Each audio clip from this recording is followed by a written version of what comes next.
Muito boa noite, meus irmãos do CEFAM. Que alegria hoje estar podendo mais uma vez estar falando com vocês, batendo esse papo mais uma vez sobre a doutrina espírita. Alegria por estarmos conversando. Tenho uma certeza que com a chegada da vacina, em breve estaremos novamente com as nossas palestras, a nossa conversa presencial, podendo abraçar os irmãos, podendo ter o contato que nós tanto gostamos, tanto amamos, ter o contato com os irmãos para abraçar, para poder sentir o carinho de perto. Fico agradecido pela sua oportunidade e vamos abrir primeiro conversando com Deus. Mestre e amigo Jesus, é no silêncio desta prece que suplicamos o vosso amparo e dos bons espíritos para que possamos hoje ser conduzido pelos amigos espirituais para que possamos passar a mensagem de forma clara para os nossos irmãos do CESFAM. Sendo assim, Jesus amigo, é que nós estamos abrindo de hoje essa palestra. Que assim seja e que louvado seja o nosso Senhor Jesus Cristo. E alegria, mais uma vez, eu já falei várias vezes alegria, porque a gente fica muito feliz com a oportunidade de estarmos conversando sobre doutrina espírita e com os irmãos que tanto visito com as palestras. Isso me deixa honrado e feliz. E hoje nós vamos conversar um pouco sobre um tema que é o objetivo da reencarnação. A reencarnação é algo que intriga muita gente, a gente é muito questionado na rua. Mas isso também intriga a humanidade há muito tempo, porque as pessoas, alguns povos, já tinham essa concepção de uma vida pós-mortem. Alguns arqueólogos, algumas escavações, são achados restos mortais de seres humanos que estão ali enterrados nas suas covas com seus pertences pessoais. Cavalos, armaduras, espadas, roupas, potes com comida, com óleo, com água, que se entende, os arqueólogos conseguem analisar e entender que ali era algo que estava para que esse ser que ali for enterrado pudesse, no seu despertar do outro lado da vida, continuar se alimentando. E ao longo dos anos, quantas civilizações acreditavam nisso? Isso nos fala Gabriel Delany, no seu livro Reencarnação. Lembra dos egípcios, né? É uma coisa muito, quando se fala de reencarnação, lembra a crença que os egípcios tinham. Né? Tanto que eles mumificavam o corpo, na esperança de que aquele espírito, né, retornasse para o corpo algum dia. Recentemente, a gente viu uma matéria no qual foram achadas diversas múmias, sarcófagos, com diversos múmias lá dentro. E lá nós entendemos que encontramos também, né, os potes com os órgãos que eles retiravam na mumificação para que esses seres pudessem ser restaurados ao seu corpo físico novamente e dar vida a ele. Por isso eles se preocupavam em preservar aquele corpo daquele ser que houvera convivido com todos naquela época e que iria partir por outro lado. Então são essas crenças que tem. Mas Jesus, ele dizia da seguinte forma: esse objetivo da reencarnação nós tiramos do capítulo 4 do Livro dos Espíritos, ok? Ele dizia assim: ninguém verá o reino de Deus se não nascer de novo. E é sempre bom nesses momentos para estudar. E esse momento de transformação do nosso planeta, né, é um momento, mais uma vez, que todos nós tínhamos consciência que passaríamos por algo parecido com isso. Há 100 anos atrás foi assim, veio as guerras e nós estamos passando de novo. Essa é a consciência que nós temos, está na nossa alma. Saber que vamos passar por essas dificuldades. Os seres que encarnam na Terra têm noção do que vão passar porque estão encarnando num planeta de provas e expiações. E todos aqueles que aqui estão na Terra estão sujeitos a todas as vicissitudes que aqui acontecem na Terra. Por isso nós vemos tantas coisas acontecerem. Né? E Jesus, quando disse, meu reino não é desse mundo, ninguém verá o reino de Deus se não nascer de novo. O que ele queria dizer com isso? Nascer de novo como homem grande pode voltar para o ventre de sua mãe? E se sua mãe já tiver desencarnado também, como ele pode nascer de novo? É algo que a gente precisa refletir, né? Parar um pouco para pensar, né? Fazer uma reflexão sobre o que Jesus quis dizer, né? E aí a gente vem, o Espiritismo, num dado momento da vida da terrena, quando se chega um momento em que o mundo está pronto para ouvir sobre reencarnação, em que o mundo está num estágio de elevação, de transformação, que ele consegue a maturidade suficiente para entender, vem a doutrina espírita, a doutrina dos espíritos, falar sobre a reencarnação. E aí, a gente precisa parar um pouco e entender, e me permitam ler um pouco aqui. Eu estava vendo o Evangelho segundo o Espiritismo, no capítulo 5, onde tem justiça das aflições. E aí, o que mais me perguntam, assim, quando vem uma criança que tem um problema, já nasce com um problema de saúde, quando eles veem uma criança que já nasce cega, quando ele vê uma pessoa que cresce já e apresenta problemas de saúde, eles me perguntam, que justiça é essa de Deus? Aí, calha bem nessa pergunta aqui, o item 3, né, da Justiça das Aflições, que ele diz assim: prestem atenção o que é que diz o Evangelho segundo o Espiritismo. Por que uns sofrem mais do que outros? Porque uns sofrem mais do que outros. Porque uns nascem na miséria e outros na opulência, sem nada terem feito para justificar. Isso é uma crença de que o espírito nasce no momento da concepção do corpo físico. E nós vamos ver uma passagem depois do profeta Jeremias, que para nós fazermos também reflexão. Para justificar essa posição. Por que para uns nada dá certo, enquanto para outros tudo parece sorrir? Percebem? Mas o que ainda menos se compreende é ver os bens e os males tão desigualmente distribuídos entre o vício e a virtude. Ver os homens virtuosos sofrerem ao lado dos maus que prosperam. Nós olhando na humanidade hoje, pararmos para ver quanto isso acontece, não é verdade? A fé no futuro pode consolar e proporcionar paciência, mas não explica essas anomalias que parecem desmentir a justiça de Deus. Imagine se Deus fosse parcial e para uns, né, quando nascem, para uns eles dizem, isso foi a vontade de Deus. Mas eu sempre me questionei isso, vontade de Deus que uma criança nasça com deficiência? Que um irmão nasça com deficiência? Se ele parte do zero, como ele faz a pergunta, se ele não tem uma pré-existência anterior, uma vida anterior, qual o motivo dessas dores? Aí eu me lembro muito bem do Céu e o Inferno. As obras de Kardec são espetaculares, né? Dos espíritos. Lembra a história de Marcel, o menino chamado número 4. E é muito interessante porque ele tem por volta de 8 anos de idade, está no leito do hospital, onde seus familiares já o abandonaram, pouco o visitam, né?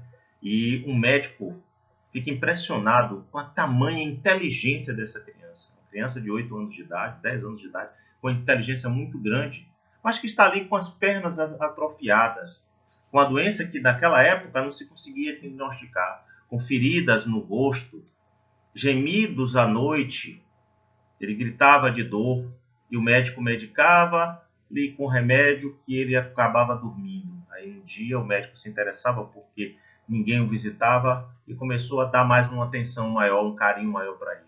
Aí um dia ele diz para o médico assim: doutor, o senhor pode me dar mais um pouquinho daquele remédio? E o médico: mas para que você quer aquele remédio? Se eu der uma dosagem, eu dei o máximo que eu posso. Mais um pouco pode te prejudicar. Ele fez: não, é porque quando o senhor me dá esse medicamento, eu paro de incomodar os outros enfermos, porque o meu sofrimento é muito grande, a minha dor é muito grande, e eu não quero não quero incomodar os outros. O médico ficava perplexo, narra Kardec, no Céu e o Inferno, na parte que fala das expiações, como uma criança tamanha inteligência, com tamanho respeito pelo próximo, com essa paciência, com essa resignação, se preocupando com o outro quando ele está sofrendo de dores atrozes, com o corpo todo distorcido.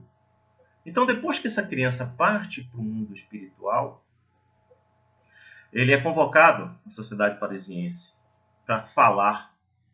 E ele agradece no momento que vai a Santo Agostinho, que é quem sempre está falando a Kardec naquela época da codificação, agradece esse espírito e começa a falar dele. E ele diz que aquele menino todo contorcido, com o rosto em feridas, que gemia com dores atrozes, lá no passado, ele houvera sido um homem muito belo, com condições financeiras muito bem, e um adulador de pessoas. E ele viveu a vida, olha a prova da beleza, e ele viveu a vida como não se houvesse amanhã, como se isso nós não víssemos hoje isso acontecer, não é verdade? E ele não se preocupava, ele renegava até Deus, ele não se preocupava com o próximo, ele que vivia ver a vida, e muito orgulhoso. Olha aí uma das chagas da humanidade, o orgulho. Esse orgulho corrói a alma, esse orgulho nos prejudica, esse orgulho nos impede de olhar o próximo, esse orgulho nos impede de pedir perdão pelas ofensas cometidas por nós mesmos, para com o outro. Esse orgulho faz com que a gente não dê um passo atrás para reparar os nossos erros. E ele fala hoje, depois de desencarnado naquela vida em que eu vivi, sem fazendo mal ao próximo, sem pensar no outro, só pensando em mim, nos meus prazeres terrenos, eu fui sofrer, espiar primeiro no mundo espiritual.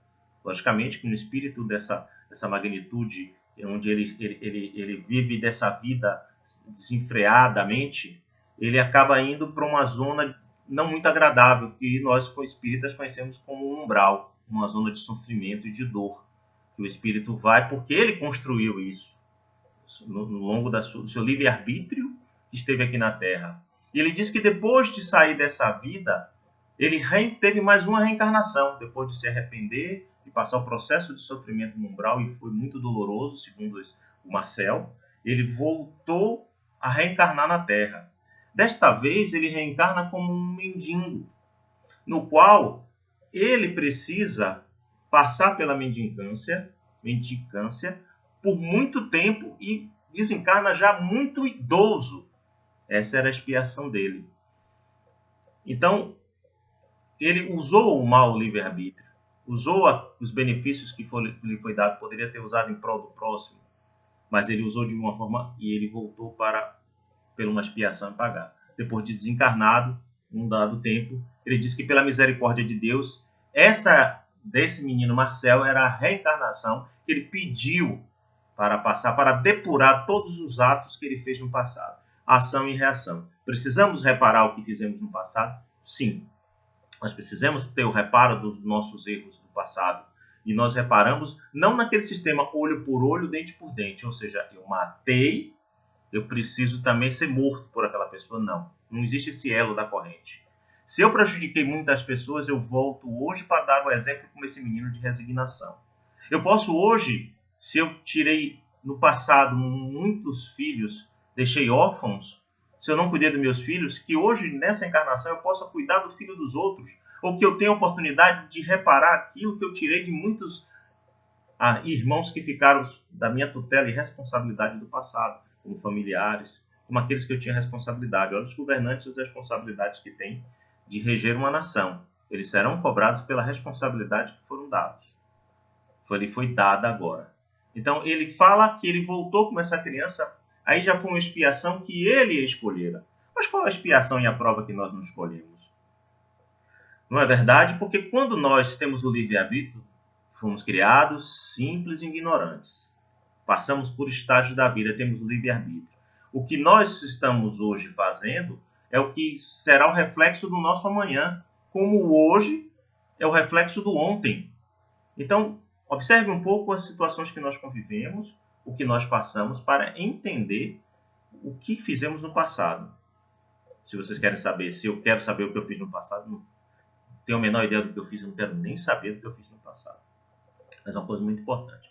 Então, voltando, para esse processo de depuração é a reencarnação. O que é a reencarnação? É a volta da alma ou espírito, diz no Livro dos Espíritos, a vida corpórea, mas em outro corpo especialmente formado para ele, que nada tem em comum com o antigo. Olha o menino, Marcel, do homem belo do passado para, antes do menino, um homem que foi para ser mendigo, e depois o menino doente para se depurar no seu processo reencarnatório. Mas esse conceito de reencarnação sempre existiu nas civilizações. E eu buscando as informações, eu vi que no Concílio Ecumênico de Constantinopla, em 553, em que a reencarnação foi retirada do cristianismo pelo imperador Justiniano, a pedido da sua esposa Teodora, que não queria voltar e ser uma escrava, ou ser diferente do corpo do que ela era. E ela, naquela época, se acreditava que o clero, o imperador, era o Deus. Então, aquilo que ele escrevia acontecia. Veja como a ignorância da nossa humanidade, de algumas pessoas, a arrogância e o orgulho está ali bem latente em alguns momentos, e até hoje, não aprendemos. E aí, como eu houvera dito, com o questionamento que me é feito, que ainda não respondi o que os espíritos dizem, eles dizem o seguinte: a resposta dos espíritos para a pergunta por que uns sofrem mais, por que a opulência para uns, por que uns maus prosperam e outros não. Estão lembrados da pergunta. Desde que admitamos a existência de Deus, não podemos concebê-lo em suas perfeições infinitas. Ele possui todo o poder, toda a justiça, toda a bondade, pois sem isso não seria Deus.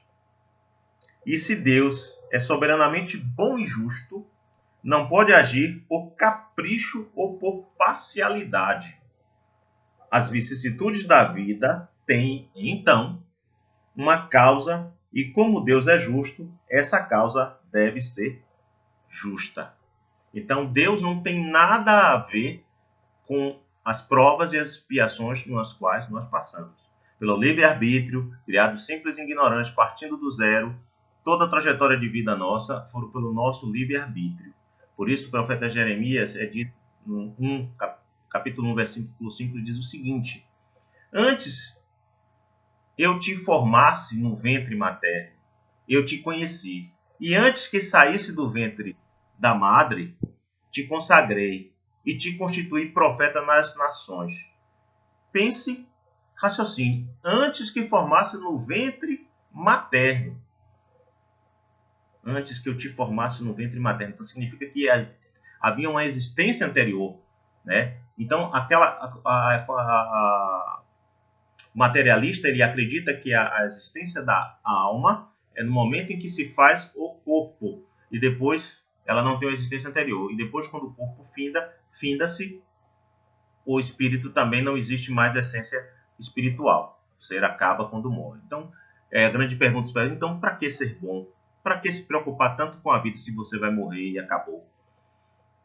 Nessa concepção. Mas você percebe que, pela história da humanidade, pela história dos povos que acreditavam numa vida pós-morte, a gente tem a consciência, é uma ideia inata nossa, de que existe algo além do corpo físico.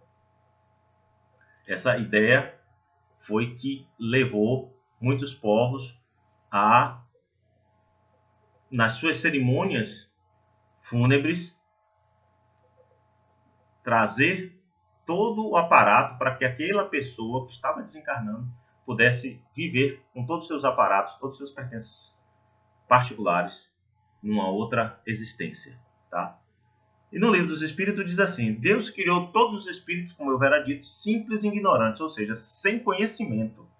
Deu a cada um deles uma missão, com o fim de nos esclarecer e progressivamente chegar à perfeição, pelo conhecimento da verdade e por se aproximar dele. Então, nós partimos de um ponto zero e toda a história avança assim.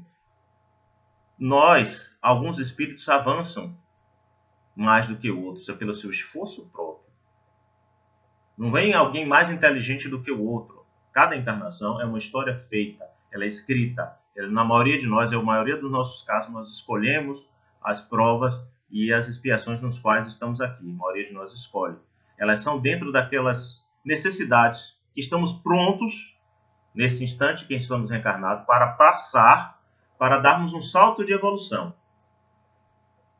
Ele não dá o peso maior do que a gente tem a capacidade, mesmo que peçamos para ter uma prova mais dura. Os responsáveis pela reencarnação, e não é por um acaso, ninguém reencarna na Terra por um acaso. As pandemias, as guerras que nós vimos, esse desencarne, não é. Há possibilidades que são criadas pelo próprio homem, mas que há essas possibilidades no mundo de provas e expiações. Então não é um acaso. Não está o Léo. Tem um controle, tem alguém observando tudo isso. Alguém não, tem um concílio todo observando isso de espíritos, né? A pleia de espíritos. Então a pergunta, que é a pergunta de hoje, que está no Livro dos Espíritos, o item 132, qual o objetivo da encarnação dos espíritos? Esse é o começo do espírito simples e ignorante. Qual o objetivo? Deus lhe impõe a encarnação com o fim de fazê-lo chegar à perfeição. Para uns é expiação, para outros missão. Mas para alcançar essa perfeição, tem que sofrer todas as vicissitudes da existência corpórea, e nisso é que está a expiação. Vamos passar por tudo isso porque criamos. Porque somos parte da engrenagem. Nós somos responsáveis pela formação. Uma sociedade, ela progride quando ela está unida. E é em sociedade que nós impulsionamos a evolução do planeta, em conviver com o outro. Muitos têm a missão de dominar os seus instintos para conviver com as pessoas que são difíceis e que são os nossos desafetos. Porque no longo da nossa trilha encontramos diversas pessoas que hoje reencontramos novamente e vamos reencontrar de novo para reparar o erro do passado, para nos socializarmos, para aprendermos a viver em harmonia, para aprendermos a tolerar e aguentar. Lembra Emmanuel com o copo, quando ele fez com o André Luiz, quando Lísias fez com o André Luiz, o copo com água para que a gente não fale besteira nem faça besteira. É essa coisa que a gente tem que domar. O espírito, eu sempre falo, ele vai sentir raiva, ele vai sentir remorso, ele vai ficar com ódio, ele vai ficar triste, mas é muito como você lida com esses sentimentos, porque nós não chegamos num patamar de um Jesus. Levaremos muito tempo para chegar a um patamar de Jesus. E aí vem Leon Denis e fala no livro Depois da Morte, dizendo assim: todas as almas que não puderam libertar-se das influências terrestres devem renascer nesse mundo para lhe trabalhar pelo seu melhoramento. É o caso imensa maioria. Nós estamos trabalhando para nos melhorarmos. Temos a oportunidade de executarmos. Não somos espíritas à toa. Não estamos trabalhando numa casa espírita à toa. A gente precisa ver o propósito desse trabalho na casa espírita. O que eu posso realmente fazer? Na humanidade, o que eu posso? É nos doar também. Mas nunca esqueça de uma coisa. Não adianta evangelizar 1000 pessoas se você não se evangeliza. Nesses momentos que nós estamos reclusos, que a gente tem que tomar cuidado ainda, porque a vacina chegou, mas nós não vacinamos. A OMS ainda não estabeleceu que está livre do vírus, né? Ela disse que a gente tem que tomar as 2 doses da vacina e mais 4 semanas a 8 semanas para que a gente possa estar imune, e que 60%, 75%, 70% da humanidade precisa estar vacinada para que a gente se liberte dessa doença que agora está. Então nós estamos aqui para lidar com isso, essa oportunidade de nos conhecermos. Eu conversava hoje com minha irmã e falando que quando estamos dialogando quando estamos tratando com um psicólogo, fazendo terapia, essa é a grande oportunidade de nos conhecermos. E nesse momento que nós estamos tão dentro de casa, era um momento também de estudarmos e pensarmos. Porque pensar é a melhor coisa que existe, porque a gente começa a responder, a busca pelas respostas que nós estudamos, queremos, desejamos, ansiamos. Então vamos buscando essas respostas. A doutrina espírita está vasta disso, de discutirmos as discussões. Por isso os estudos online são fantásticos, porque a gente consegue discutir com várias pessoas, ouvir várias pessoas, né, trabalhando isso. Então as encarnações, como foi dito, nós temos várias. Um dos tipos é a expiação, a missão. Nós não precisamos falar aqui, mas a expiação consiste nos sofrimentos físicos e morais que são consequentes à falta, seja na vida atual, seja na vida espiritual, após a morte, da erraticidade ou ainda em nova existência corporal. A história de Marcel. Ele fala justamente desse sofrimento que ele tem, físico e depois moral, no mundo espiritual e no mundo corporal, por conta das suas falhas, por conta do ato que ele não soube aproveitar a oportunidade que ele esteve aqui. Como estamos hoje? Será que nós temos refletido? Estamos aproveitando realmente a nossa reencarnação? Estamos nos reconciliando realmente conosco, nos perdoando por qualquer ato que tenhamos cometido? E como estamos com o próximo? O próximo está dentro de casa, tá? Familiar, no trabalho. Né? E a prova, cada nova existência, uma prova para o espírito. São frequentemente provas escolhidas pelo espírito, para sua purificação e adiantamento. Assim a expiação serve de prova, mas nem sempre a prova é uma expiação. Isso é uma verdade.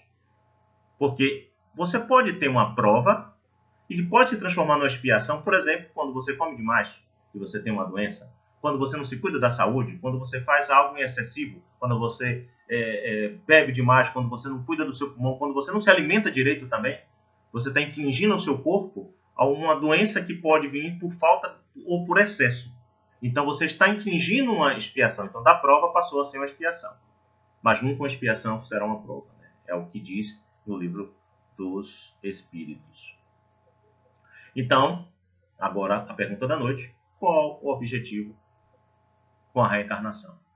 Expiação, melhoramento progressivo da humanidade. Sem isto, onde há justiça? Lembra a pergunta que foi feita? Onde está a justiça? Na oportunidade de voltar. Esses seres que voltam. Muitas vezes eu ouvia Chico, e depois ouvi Divaldo falando, e está também nos livros da codificação, falando sobre esses seres que desencarnam com problemas mentais. Às vezes o ser que nasce já com a debilidade, com a deficiência, com a falta de um órgão. Muitas vezes foi aquele que suicida, que já nasce com problema na garganta, que nasce com anencefalia, e de acordo ao tipo de morte que ele se infligiu, ele reflete no corpo físico na sequência da sua reencarnação. Não é Deus que pune. Existem leis no universo. Essas leis são colocadas sempre. Elas são imutáveis. Então nós vamos passando no processo e a cada atitude que nós temos, nós vamos pagando o preço. É ação e reação. Porque a Terra é um verdadeiro purgatório.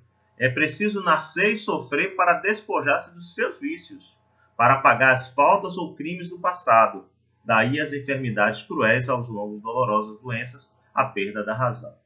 Então nós passamos por tudo isso, e a fé em Deus, e quando temos a crença, e o Espírito tem consciência do que ele veio fazer aqui, mais uma vez o Marcel, ele fala justamente desse processo, de ele aceitar, dele não reclamar, dele não blasfemar, dele ter fé em Deus. E essa inteligência o médico chama a atenção. E quantas outras histórias nós vemos de pessoas que sofrem e elas aceitam o sofrimento. Eu falo a história sempre de Hugo, que quando aos 80 anos, quando apareceu um câncer, um trabalhador da casa espírita, e aos 80 e poucos anos de idade apareceu um câncer que levou 3 anos com esse câncer. Em um momento da vida, fala a sua esposa, ele disse a Jesus: eu não aguento mais, meu corpo não vai voltar mais do que era antes. Eu não tenho mais como fazer o seu trabalho. Por misericórdia, me socorra. 3 dias depois, ele desencarnou, voltou à pátria da espiritualidade. Merecimento, porque eu acompanhei a vida dele toda e sei que é um merecimento. Então, o que nós plantamos, nós vamos colher. Esse é o grande detalhe. Joana de Ângeles, ela diz o seguinte: no mundo de provas,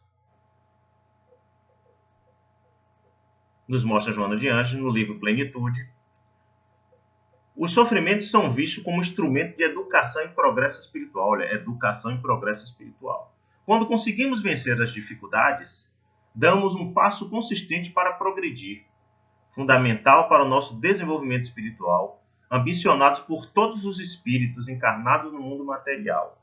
Percebam o que ela fala. Ela vai mais. As expiações servem para que nos reeduquemos enquanto espírito. Ao passar por estas experiências dolorosas, conseguimos melhorar nossos comportamentos. Olha o que Joana nos fala. E que em muitos casos voltamos para o momento anterior, quando cometemos equívocos e degradamos nossos passos para o progresso.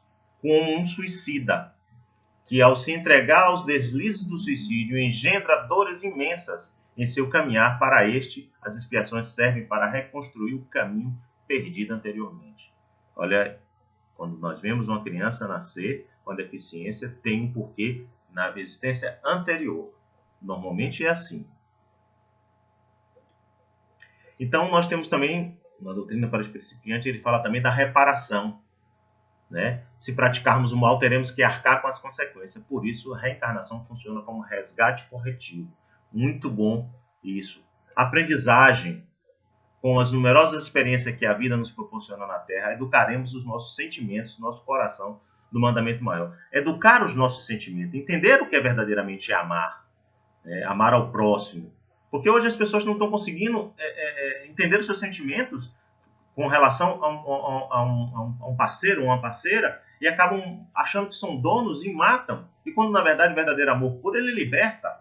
Quando aquela pessoa não quer mais, deixe que ela vá ser feliz. Se você realmente ama aquela pessoa, é isso que você faz. Deixe ela ser feliz. Deixe ele ser feliz. E não tire-lhe a vida. Você vai precisar reparar esse desatino, entendeu? Então, o sentimento maior. E a gente está falando de um amor, eu estou falando de um amor, né, de homem e mulher, mas a gente está abrangendo no aprendizado um amor maior, que é o que Jesus nos ensina, que Deus nos ensina. Logicamente que a gente não vai chegar ao entendimento ainda desse amor que Jesus nos falou, porque nós estamos no caminho. Um dia nós chegaremos a entender essa plenitude do amor. Elevação. À medida que vamos educando o nosso amor e adquirindo sabedoria, simultaneamente, nós captamos para habitar planos superiores. Muitos espíritos, como a mãe de André Luiz, que ela habita um plano astral superior, mas que ela vem sempre à Terra para ajudar primeiro André Luiz e para dar suporte à Terra. E quantos outros espíritos, como Bezerra de Menezes, podia estar em outro patamar, mas está aqui na Terra ajudando. É a bondade que tem dentro do coração do homem, do espírito, querendo ajudar o seu próximo, querendo ajudar o seu irmão para que ele cresça como criança. Qual é a etapa de uma criança? Nenhuma criança nasce e aprende a correr da noite para o dia. Ela começa a aprender no seu estágio inicial. Primeiro ela entende que pode ficar sentada, depois ela vai começar a engatear e vai cair, vai virar. Depois ela começa a andar se segurando, depois ela descobre que pode andar, ela descobre que pode correr, até chegar à sua plenitude, mas ela vai tomar tombos, ela vai tomar queda. É assim que nós vamos passando. E isso está no livro Doutrina Espírita para Principiantes. E aí, como não falar das reencarnações num processo de evolução, como o de Emmanuel, que ele já foi um grão sacerdote de Amon-Ra, lá no Egito. Depois ele foi na Roma Antiga, o cônsul romano Publio Lentulus Cornelius Sura. Depois o senador, que viveu na época do Cristo, que conviveu ali com Cristo, Publio Lentulus Cornelius. Depois ele é o Escravo na História. São livros há 10.000 anos. E o Escravo na História eu recomendo que vocês leiam, que é muito interessante. Depois o Padre Manuel da Nóbrega e, por fim, Padre Damiano, nascido em 1613, na Espanha. Veja o processo de evolução desse senador romano, orgulhoso, né, para um escravo que teria que trabalhar sua humildade, trabalhar o seu orgulho, né? Depois um padre e depois novamente um outro padre. E hoje esse espírito que psicografava através de Chico, que nos orientava, que nos passa o conhecimento. Mas então, você vai me perguntar, está lá no livro dos Espíritos, na questão 133. Mas então, de que serve os Espíritos seguir o caminho do bem, se isso não o isenta das penas da vida corpórea? Mas aí sim, chega mais depressa ao seu objetivo. Além disso, as penas da vida são frequentemente a consequência da imperfeição do espírito. Quanto menos imperfeito ele for, menos tormento sofrerá. Aquele que não for invejoso, nem ciumento, nem avarento ou ambicioso, e aí a gente pode colocar um monte de outras coisas, não passará pelos tormentos que se originam desses defeitos. Então, o sofrimento que a gente passa foi construído por nós mesmos. Nós somos o responsável. Não adianta querer responsabilizar o próximo, seja lá quem for, porque nem Deus, ele não é responsável. A responsabilidade dos nossos sofrimentos é nosso. Nós que construímos ao longo da vida. Também a gente fala de Joana de Ângeles, né, que foi Joana de Cusa, depois ela foi a Soroso, Joana Inês de la Cruz e depois Joana Angélica de Jesus, e depois a mentora de Divaldo Franco. Nesse trabalho que o Divaldo ainda, que bom que ainda está encarnado conosco, nos orientando, nos mostrando o seu exemplo do trabalho espetacular dele, ainda hoje nos orientando com seus livros. A série psicológica de Joana é espetacular, para ter um conhecimento melhor da alma humana, entender as nossas reações. É excelente, eu recomendo a obra dela, muito boa para ser lida, para ser estudada, para ser analisada. Ela não é só lida, é ser estudada, porque não é fácil entender a mente humana e ela coloca de uma forma que a gente precisa analisar com bastante calma, estudando-a, tá? Então, no livro Evangelho segundo o Espiritismo, no item 25, ele diz o seguinte, capítulo 4. A passagem dos espíritos pela vida corpórea é necessária para que eles possam cumprir por meio de ação material os desígnios cuja execução Deus lhe confia. É-lhes necessário a bem deles isto, que a atividade que são obrigados a exercer lhes auxilia o desenvolvimento da inteligência, auxilia no trabalho da evolução do planeta. Por isso nós estamos juntos. É como um grão de areia formando um deserto. Somos todos nós. Quando o nosso pensamento, a nossa onda de pensamento e de sentimentos estiver evoluído, o nosso planeta dará um salto. E o nosso planeta está se transformando. E aí quem ficará nesse planeta? Aqueles que não estão sintonizados com o amor que o Cristo, com o exemplo que o Cristo nos deu, esses seres não vão estar aqui, vão para planetas mais atrasados para evoluir e ajudar esses planetas a evoluir. Como a Terra também passou por esse processo. E aí, finalizando, uma frase que está de Kardec: nascer, morrer, renascer ainda e progredir sem cessar, tal é a lei.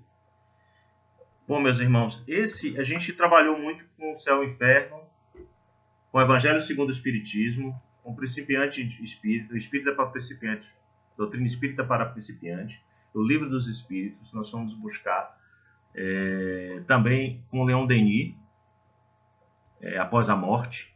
Tem muita literatura, isso dá um seminário para falar sobre reencarnação. Então o objetivo é evoluir. Ninguém reencarna para ser punido. Nós estamos aqui para crescer. A cada momento que nós vamos aprendendo, nós vamos crescendo, as nossas provas vão modificando, fica mais fácil o entendimento. Então, ao invés de se revoltar e achar que tudo que passamos é culpa de alguém, a primeira pessoa pelo fato de se olhar no espelho, que aquela primeira pessoa que você vai ver no espelho é você mesmo. E é você que é o responsável por esse processo. Então, o objetivo é evolução, é crescimento, é corrigir as falhas do passado, é corrigir os erros que fizemos, daquelas pessoas que nós desviamos do seu caminho, daquelas pessoas que tiramos até a própria vida, tiramos do seio da família no passado, por inveja, por orgulho, por maldade, e essas pessoas às vezes vêm com nossos filhos, para que a gente possa devolver aquilo que nós tiramos, devolver o amor, com a educação, devolver a vida encarnada, a reencarnação junto a nós, ajudá-los e auxiliá-los a ser um homem de bem, a crescer como um ser humano melhor, através do exemplo. Então essa é a nossa missão, essa é uma missão que a gente tem. A maior missão nossa é crescer e nos evangelizar, porque nós somos observados a todo tempo. Existe uma nuvem de testemunha nos observando.